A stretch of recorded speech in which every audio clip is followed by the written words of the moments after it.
En Metanoia TV presentamos Fundamentos con Paulo da Silva. ¿Está claro?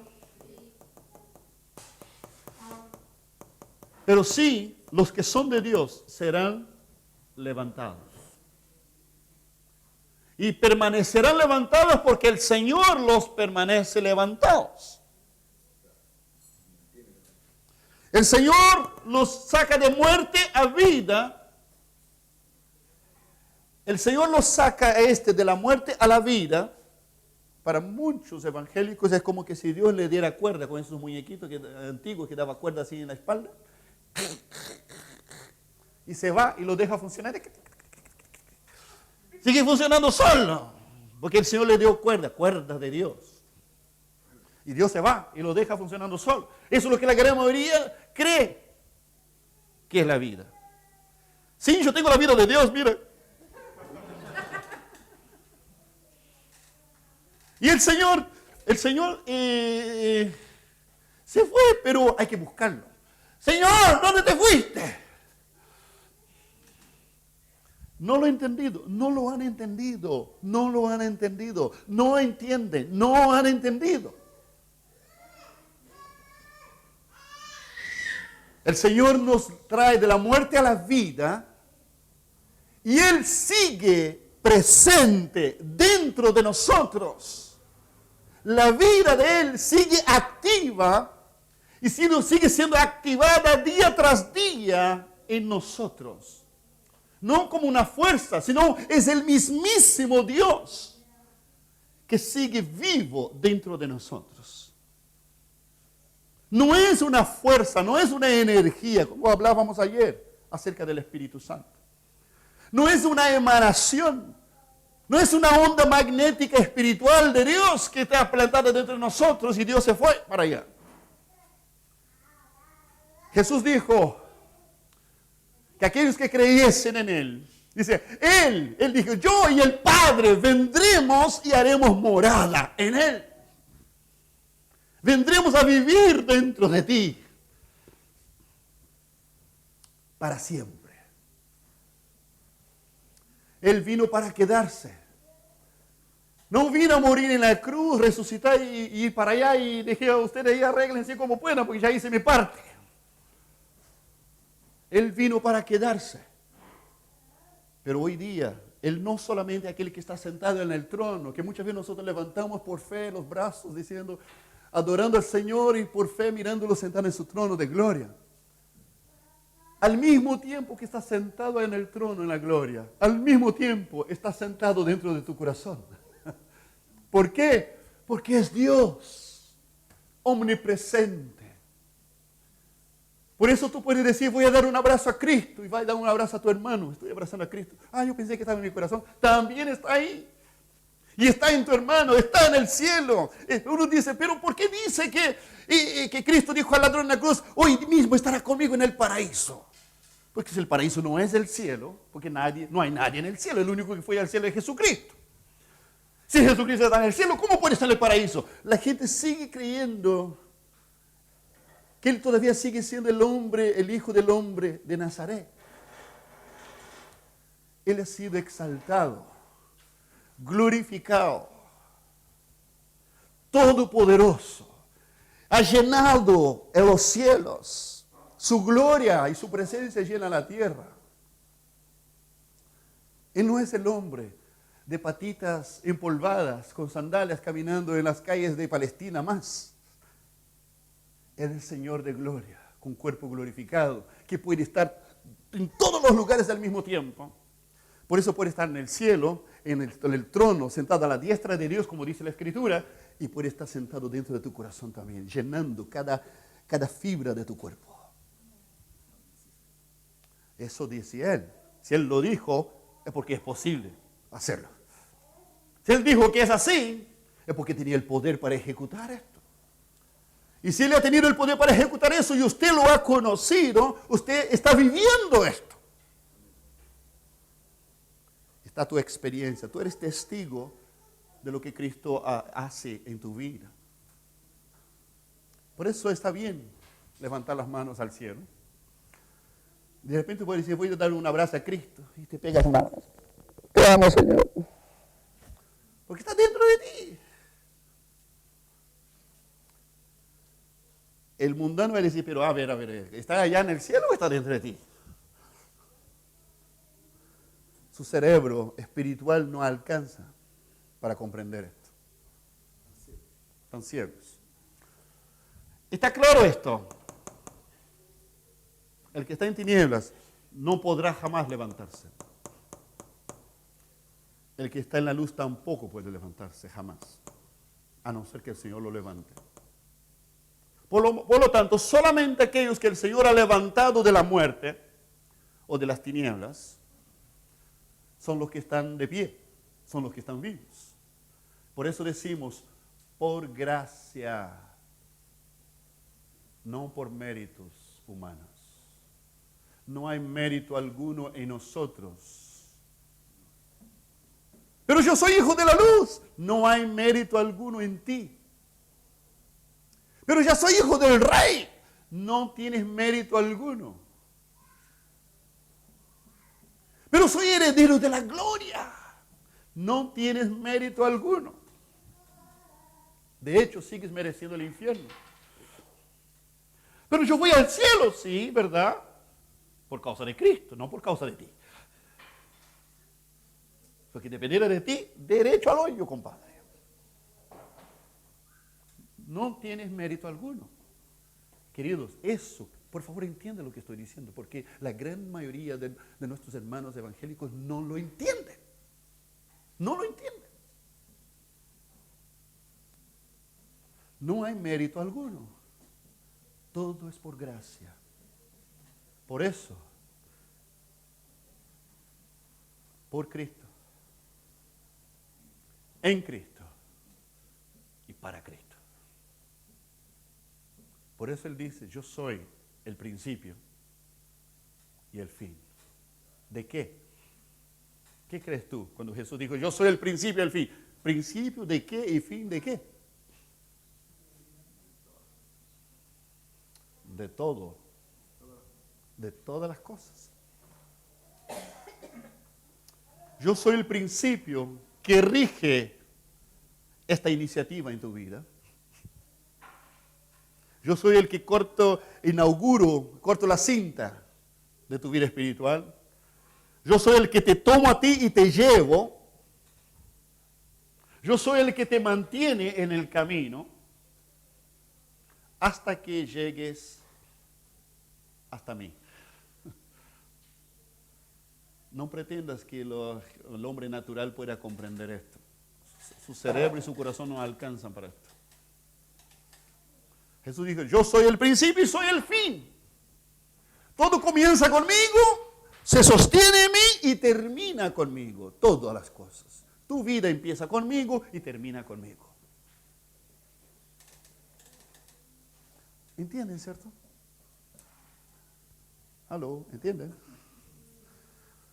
Por favor, no lo pierda esto. Son verdades muy sencillas en la Biblia. Son verdades muy poderosas. Y si si el Espíritu Santo comienza a revelarte estas verdades en tu vida, estas verdades van a ser la base, la plataforma sobre la cual usted estará parado para darse cuenta de toda la ceguera espiritual y todos los errores doctrinales que andan por ahí.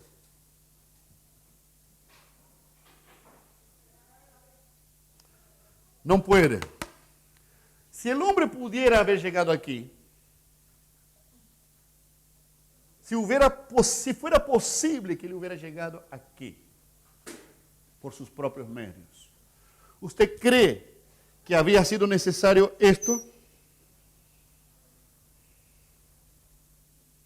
¿Qué cree usted?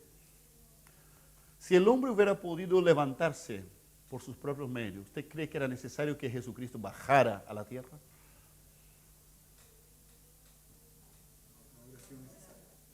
No. ¿Qué dice Lucas? Creo que es 19 y 10, si no me equivoco. Porque el Hijo del Hombre vino a buscar y salvar lo que se había perdido. Tenemos que entender cada detalle de estas palabras. ¿Qué significa perdido? Ahí. ¿Se acuerdan? Es alguien que el hombre estaba desorientado, buscando.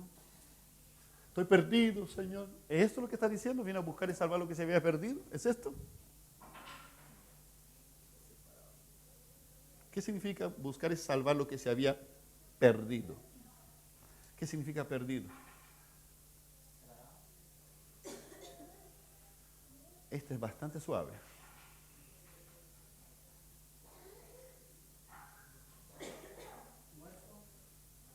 También suave. El texto dice, porque el Hijo del Hombre vino a buscar y salvar lo que se había podrido, lo que se había echado a perder.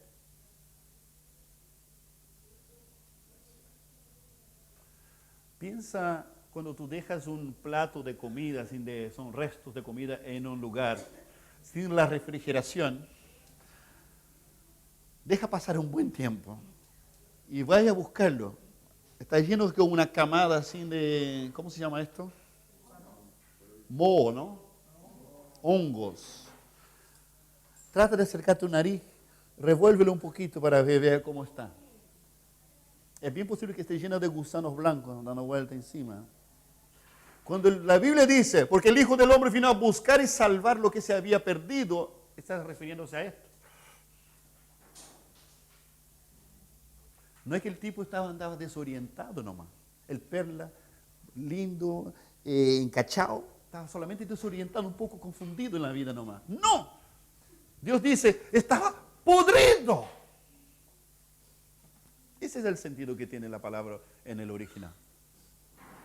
Además de estar desorientado, estaba podrido. Un objeto putrefacto y desorientado, además. ¿Me está entendiendo, cierto? Las cosas suenan no son livianas como la gente las concibe en las cosas de Dios. Las declaraciones bíblicas son demasiado absolutas, son demasiado cortantes, son demasiado extremas en su sentido. ¿Sabe por qué es así? Porque Dios nunca anduvo con medias tintas. Nunca se concibió algo a medias. En la Biblia no existe nada concebido a medias. Nada. Es tan así que el mensaje del Evangelio dice, ¿tú eres o tú no eres?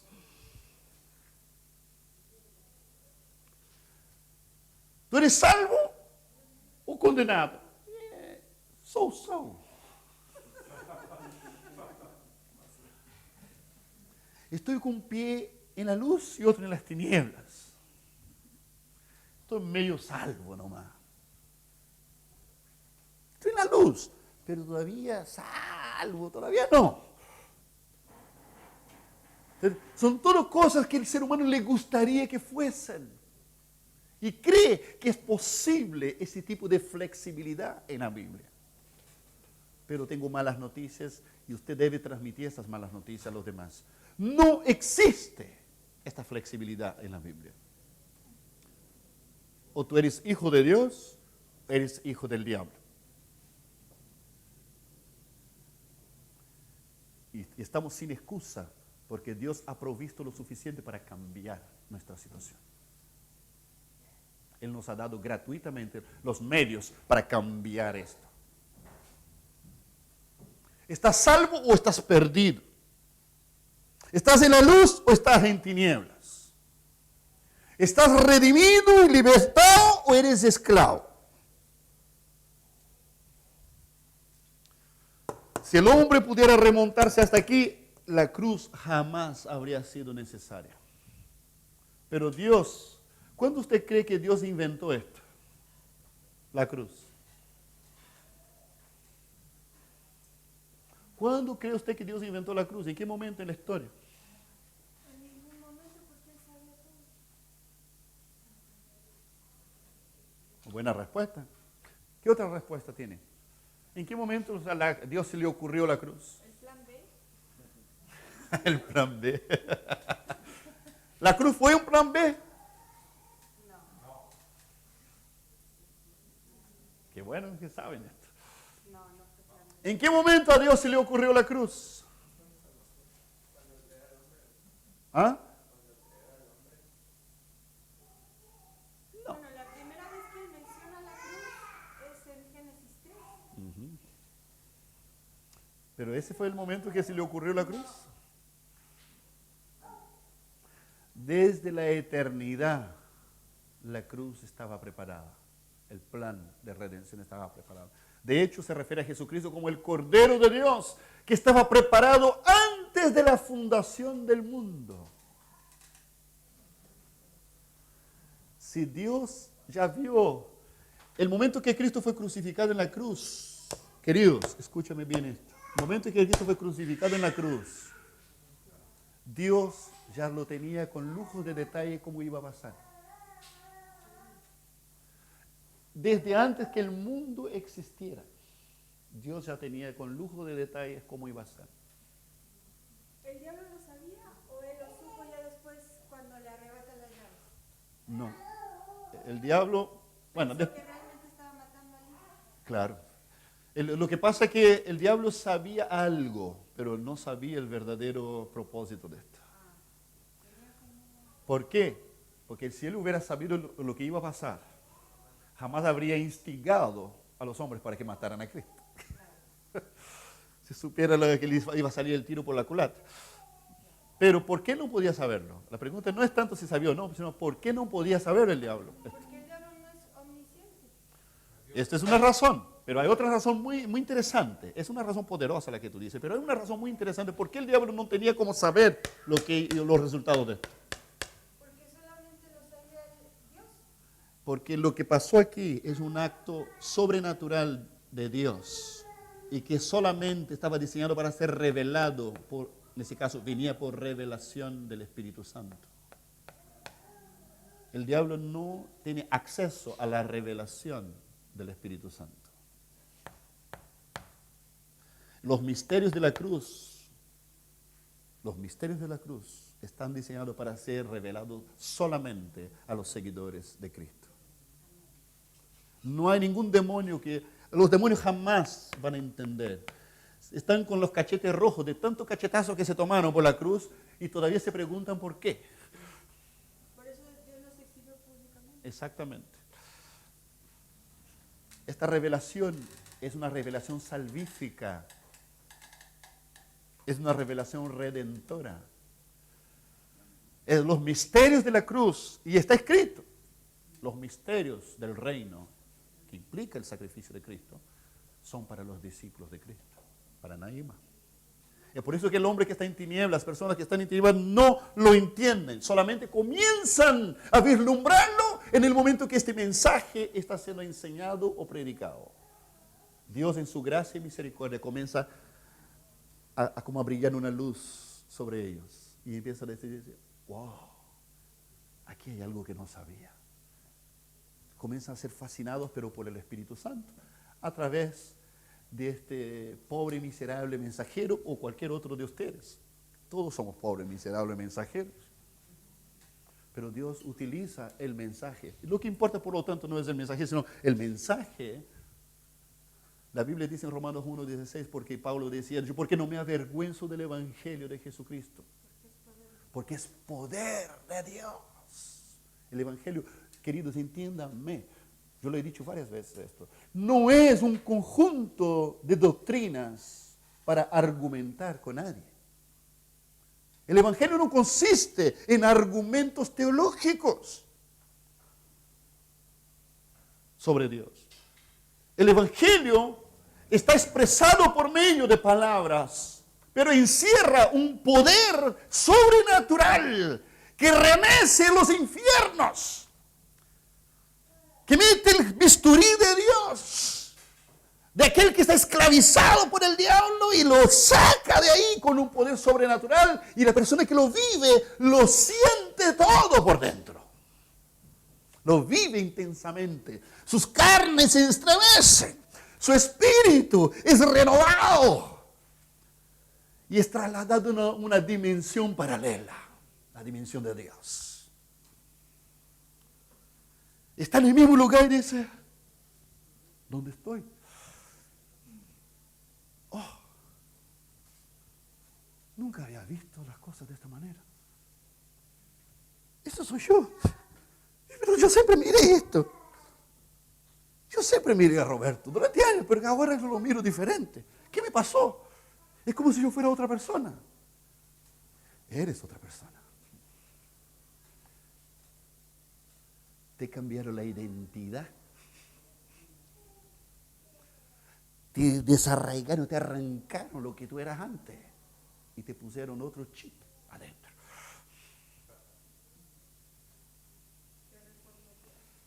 Exacto. Anda con el mismo cuerpo, externamente es el mismo.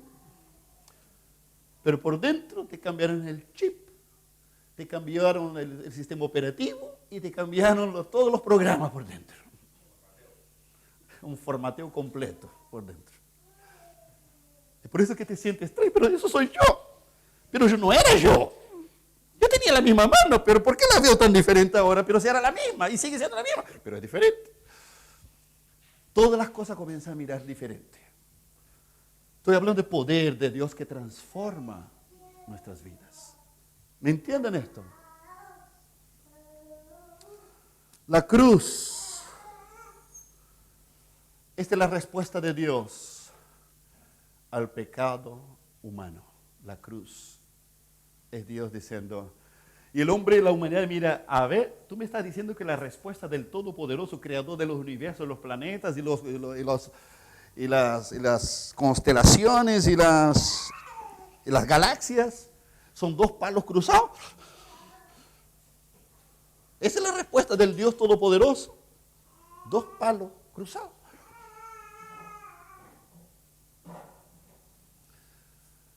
Es demasiado grande para que lo entiendas y demasiado chico para que lo entiendas. Entonces, ¿cómo? Si el Espíritu de Dios no te lo muestra, jamás lo entenderás. Por eso no es de quien quiere, ¿cierto, Blanquita? No es del que corre, no es del que quiere, sino de Dios que tiene misericordia. Él sabe a quién llama, cuándo llama y cómo llama. El Evangelio es poder de Dios. El hombre está aquí. ¿Qué pasa con este hombre una vez que él está aquí? Curiosamente, él sigue teniendo conciencia de Dios. Dios, si tú lees los primeros 3 capítulos de Romanos, ahí te queda explicado por qué es así. El ser humano sigue teniendo, aún estando esclavizado en tinieblas, sigue teniendo conciencia de Dios. Sigue todavía, su conciencia sigue golpeándole de alguna, aunque esté cauterizada, aunque esté esclavizada y corrompida, pero sigue teniendo por misericordia divina conciencia de Dios. Y Romanos dice, y todavía aún estando esclavizados en tinieblas, siguen inexcusables. Porque lo que de Dios se puede conocer les fue manifiesto. Porque Dios lo manifestó a ellos a través de ¿qué? A través de todas las cosas creadas. El diseño de la creación es perfecto. Pura matemática, hermanos.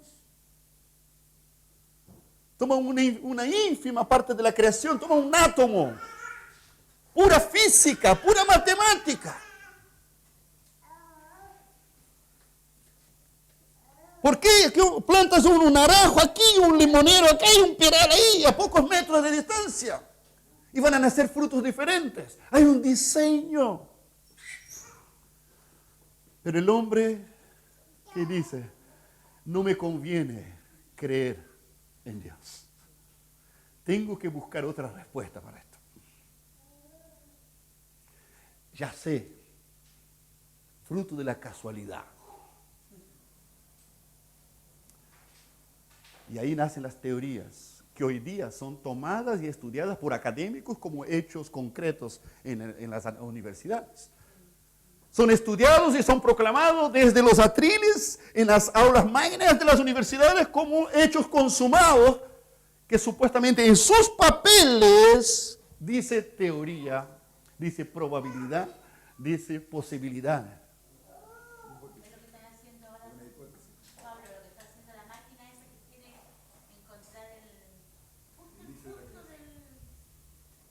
¿Claro? Cómo se inició el universo, la vida y todo. Jesús, ¿cuál es la respuesta de Dios a estos hombres?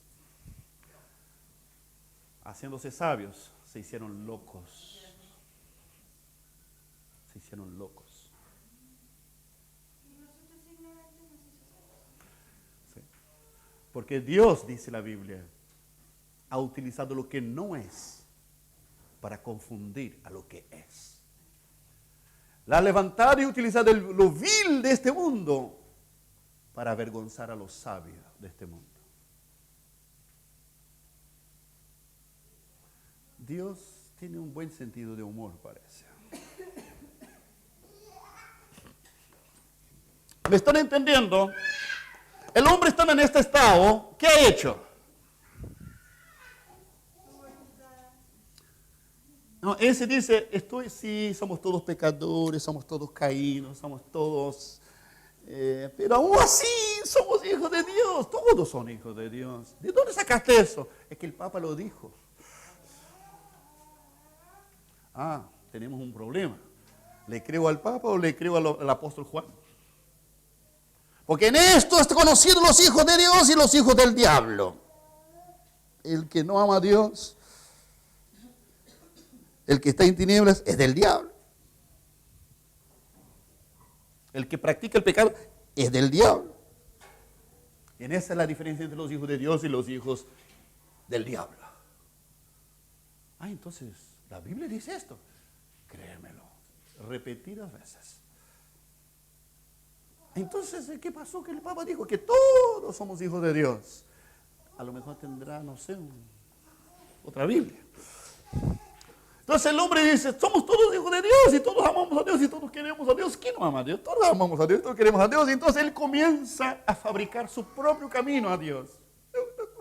¿Por qué lo pongo así? Porque así son los caminos del hombre, tortuosos, zigzagueando. Y así son los caminos de él. Y va y dice, mira, tú dices ser cristiano, estás yendo hacia Dios. Yo también, mira. Estamos yendo en la misma dirección. Porque todos los caminos llevan a Dios. Tenemos otro problema. Jesús dijo, yo soy un camino. El camino. Y nadie viene al Padre si no es a través de mí. Nos engañó.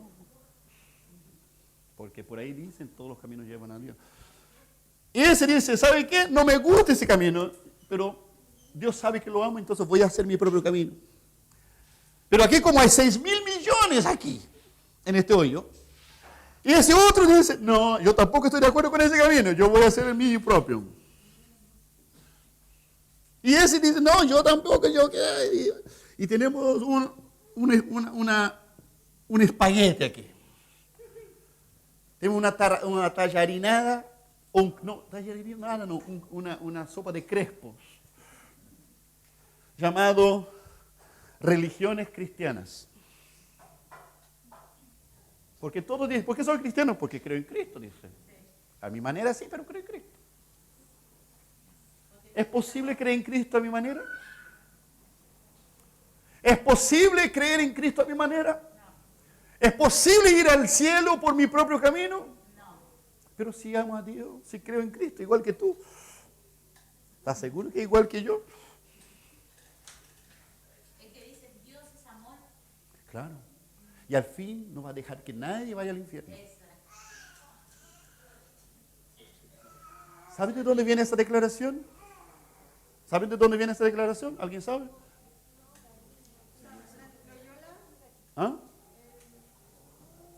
Es que al final Dios en el juicio final, como es amor, no va a dejar que nadie vaya al infierno. ¿De dónde viene esto?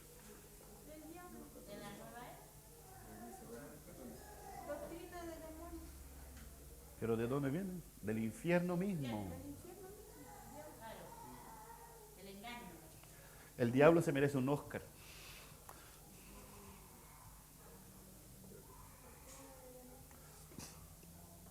Ahora el problema es, ¿qué dice la Biblia acerca de los caminos de los hombres? Dice, hay caminos que al hombre le parecen correctos, pero su fin es caminos de muerte. Está escrito en la Biblia esto. Entonces, ¿qué pasa? Esos vienen aquí, y cuando llegan aquí, dicen, terminan todos en el mismo hoyo, en el mismo. Aquí ya no van en zigue-zague, aquí ya van así. Porque aquí el diablo toma el control de la cosa y sabe exactamente dónde tiene que ir.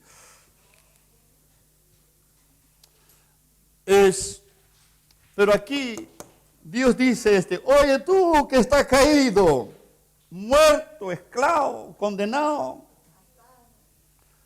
y me oyes mi voz. Y el otro no escucha nada. Y va al otro y dice, oye tú, que estás caído y condenado, ¿me oyes mi voz? ¿Quién me está hablando? ¿Quién me habló? Alguien me habló, pero estoy muerto. ¿Cómo que alguien puede hablar? Yo no puedo escuchar nada, estoy muerto. Pero alguien me habló. Y Dios dice, oye tú, Pablo, oye, me llamó por mi nombre. Dice, me escuchaste, ¿no? Me oíste, perdón. ¿Me oíste mi voz? Dijo, sí, te oigo. ¿Adivina para qué? ¿Por qué tú oíste mi voz y el otro no? ¿Por qué crees que tú oíste mi voz y el otro no? Porque las ovejas oyen mi voz y me siguen. Los míos, los que están en mis planes, van a oír mi voz. Y yo me encargaré que la oigan. Oye, Señor, pero permite un poquito, es que él no escuchó, pero vamos a poner un aparatito de eso para los sordos, para ver si lo pueden oír. ¿No? Yo me encargo de los que tienen que oír mi voz, van a oírla, sí o sí. No tengo ningún problema de comunicación. Tengo el poder para hacerme entender a cualquiera. Una vez hice entender a un cuervo que tenía que llevar comida a un siervo mío, a un profeta mío. Una vez quise corregir a un profeta falso y usé la boca de un burro para hablar con él. El burro entendió y el cuervo entendió. Si quiero hablar a una guagua, esa guagua va a escuchar y va a entender perfectamente lo que estoy diciendo. Yo no tengo ningún problema para hablar y hacerme oír. Y los míos oirán mi voz. Y cuando oiga mi voz, vivirán. ¿Me entienden? Ese va a oír la voz del Señor. Y cuando oiga la voz del Señor, esos dos palos cruzados van a cobrar sentido para él. Y va a entender lo que jamás ha entendido en toda su vida. Y le va a desatar y van a nacer un amor, una pasión, un celo tan poderoso por esos dos palos cruzados, que estaría dispuesta a dar su vida y derramar su propia sangre por esto. Porque algo sobrenatural, por el Espíritu de Dios, lo trastornó por dentro, para bien. ¿Me entienden esto? El que Cristo bajó es la prueba de que yo no podía subir. Si Él bajó del cielo es porque yo no podía subir. Y no solamente eso fue un hecho, sino que el propio texto bíblico dice, porque Él vino a buscar. Él vino a buscar y salvar. Por lo tanto, yo no podía ni ser encontrado solo, encontrarme solo y tampoco ser salvado solo. ¿Y para qué me vino a buscar? Para llevarme de vuelta a los caminos de Dios. Para llevarme de vuelta al diseño y al proceso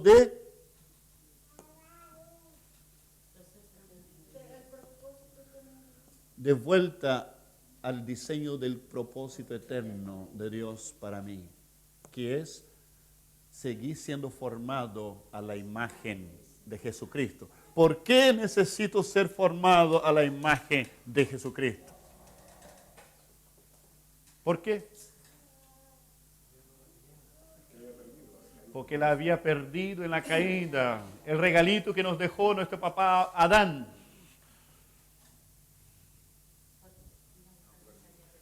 Y somos restaurados, recuperados, salvados y puestos de vuelta en el camino. Y seguimos siendo renovados ahora. Pero no para ser iguales a Adán antes de la caída. Ojo, déjame decirle esto. Dios para crear a Adán, yo le he dicho esto en algún momento aquí entre ustedes, pero escúchame esto. Dios cuando creó a Adán, todo lo que tuvo que hacer es hacer un mono de barro, según la Biblia, y soplar. Y levantó el hombre. Eso fue todo lo que hizo, dice la Biblia. Sencillo, ¿no? Pero para salvar al hombre, tuvo que derramar su sangre y sufrirla, lo indescriptible. Por lo tanto, querido, escúchame bien esto, escúchame bien lo que les voy a decir. La condición de un redimido, el valor que tiene para Dios un redimido, el plan de Dios para un redimido es muy superior al Adán del jardín del Edén. El Adán del jardín de Edén no tenía un cuerpo glorificado. Era un hombre perfecto, sí, pero un ser humano perfecto. Que comía seguramente, no habían porotos, seguramente todavía en el jardín de Edén, ni ¿cómo dicen? Porotos corriendas, ni ese tipo de cosas. Pero lo que había comía, se mojaba las patitas en el agua. Pero el segundo hombre creado según Dios, después del derramamiento de la sangre del propio Dios, está caminando hacia un cuerpo de gloria. Un cuerpo que Adán va a seguiría caminando en la tierra. Jamás diría, voy a volar. Y estaría volando nomás. No, fue hecho para caminar en la tierra. Tenía que comer, pero el cuerpo del redimido, cuando recibe el cuerpo de gloria, podrá comer, pero no necesita comer. Puede caminar, pero puede trasladarse a donde sea. Puede respirar, pero no necesita respirar. Puede estar en cualquier parte. Puede estar sentado al lado de Dios. Adán no estaba sentado al lado de Dios en el trono, pero el cuerpo de gloria va a estar sentado en el cielo mismo al lado de Dios.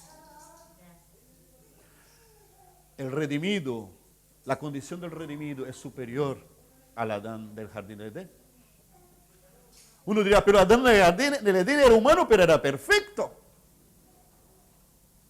Y nosotros somos redimidos y todo lo que quiera, pero seguimos siendo imperfectos.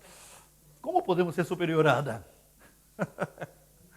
En naturaleza, Adán era superior a nosotros, pero en gracia somos superiores a él. Somos superiores a Adán y somos superiores a los ángeles. Somos superiores en gracia. Los ángeles son superiores a nosotros en naturaleza, en constitución, pero en gracia nosotros somos superiores a ellos. Los ángeles jamás aceptaron veneración y adoración de ningún ser humano. Ellos fueron creados para servir a Dios y para servirte a ti y a mí. Ellos no son llamados en términos de creación. Una de las tantas formas como se les designa son hijos de Dios. Pero los verdaderos hijos de Dios somos nosotros. Jesús no murió en la cruz por los ángeles, murió por ti. Dios no derramó su sangre por un ángel, derramó por ti. Ustedes son llamados herederos de Dios. Los ángeles no son herederos de Dios. No conocen la casa. Usted va a sentar en el trono con Cristo. Usted es llamado a ser parte de la familia de Dios. Los ángeles no son familia de Dios, son servidores de Dios. Y nunca esto va a cambiar. Cuando estemos en el cielo, los ángeles, de la misma forma como sirven a Cristo, van a servirte a ti y van a servir a mí. ¿Me están entendiendo? Nuestro llamamiento es superior al llamamiento de los ángeles. Ellos son seres espirituales, pero nosotros seremos iguales a Cristo. Ellos no son iguales a Cristo. Nosotros vamos a ser llamados y ser formados a la imagen de Cristo. Los ángeles no son a la imagen de Cristo. Somos iguales en la ética, somos creados como seres. Bueno, en ese sentido los ángeles también lo son, pero entiéndame esto, nosotros tendremos un cuerpo de gloria igualito al de Cristo. Los ángeles no tienen un cuerpo de gloria como Cristo y jamás lo tendrán. ¿Me está entendiendo por qué somos superiores en gracia? Y ellos en naturaleza, ¿por qué? Hoy están aquí en la tierra y hacen milagros que usted y yo no podemos hacer. Hacen cosas, unos trucos tremendos que usted y yo no podemos hacer. Pero nosotros somos superiores porque somos hijos de Dios. Ellos son servidores de Dios. ¿Estamos en la hora ya? Ya. Por lo tanto, ese aquí, es más que este. La condición de este es superior a la condición de este. ¿Me entienden? En gracia, él es superior. En naturaleza, este era superior, porque era perfecto. Este sigue siendo imperfecto y va caminando a la perfección. ¿Alguna pregunta hasta aquí?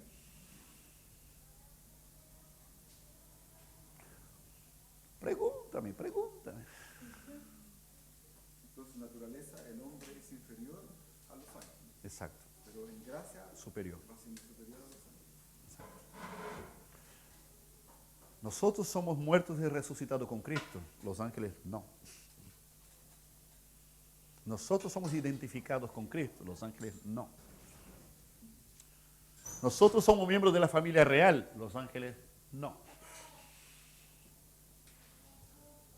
Los ángeles son súbditos del reino.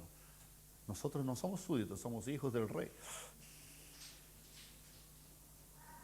Pero la naturaleza nuestra va a ser cambiada. Sí. Va a ser cambiada totalmente. Claro, es que estamos hablando de nuestra condición ahora, actual. Hoy en gracia somos superiores a los ángeles. Pero después seremos en gracia y naturaleza superiores a los ángeles. En todo. Dijo el apóstol Pablo en Corinto, ¿o no sabéis que habremos de juzgar a los ángeles? ¿Por qué andan caguineando dentro de la iglesia? Dijo el apóstol Pablo a los corintios. ¿Por qué andan caguineando dentro de la iglesia? ¿No sabéis que habremos de juzgar a los ángeles? Necesitamos mucha revelación de quiénes somos en Cristo.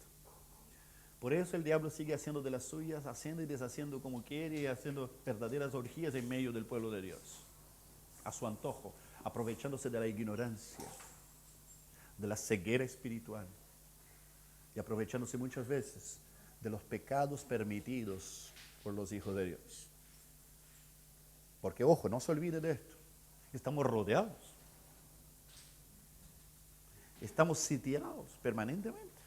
Nosotros necesitamos entender de que estamos rodeados permanentemente. Los demonios, mientras estamos reunidos acá, ellos están escuchándonos. Son entes espirituales. Así como los ángeles también son entes espirituales, también están acá. ¿Cierto? La Biblia dice que sí están.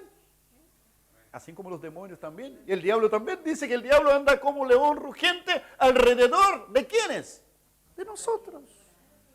Dice que anda alrededor buscando a quién devorar.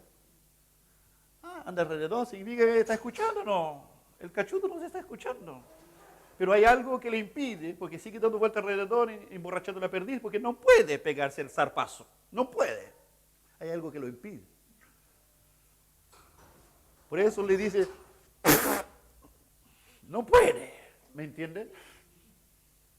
No puede. Porque ya no somos de Él. No somos de las tinieblas. Él no puede hacer nada contra nosotros.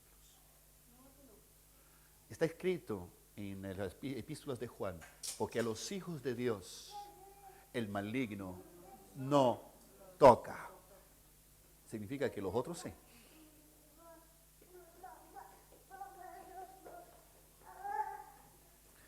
Jesús dijo a sus discípulos, os he dado poder sobre toda fuerza del maligno y nada os hará daño.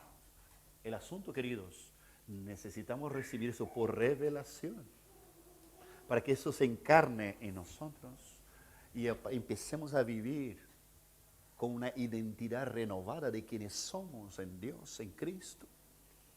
Podemos caminar seguros, convictos en nuestro espíritu. Esta convicción sobrenatural que solamente el Espíritu Santo nos puede dar adentro de nosotros. Y caminar con esta convicción seguro. ¿Por qué? ¿Qué dice Jesús? Conoceréis la verdad. Y la verdad os hará libres. ¿De qué verdad está hablando?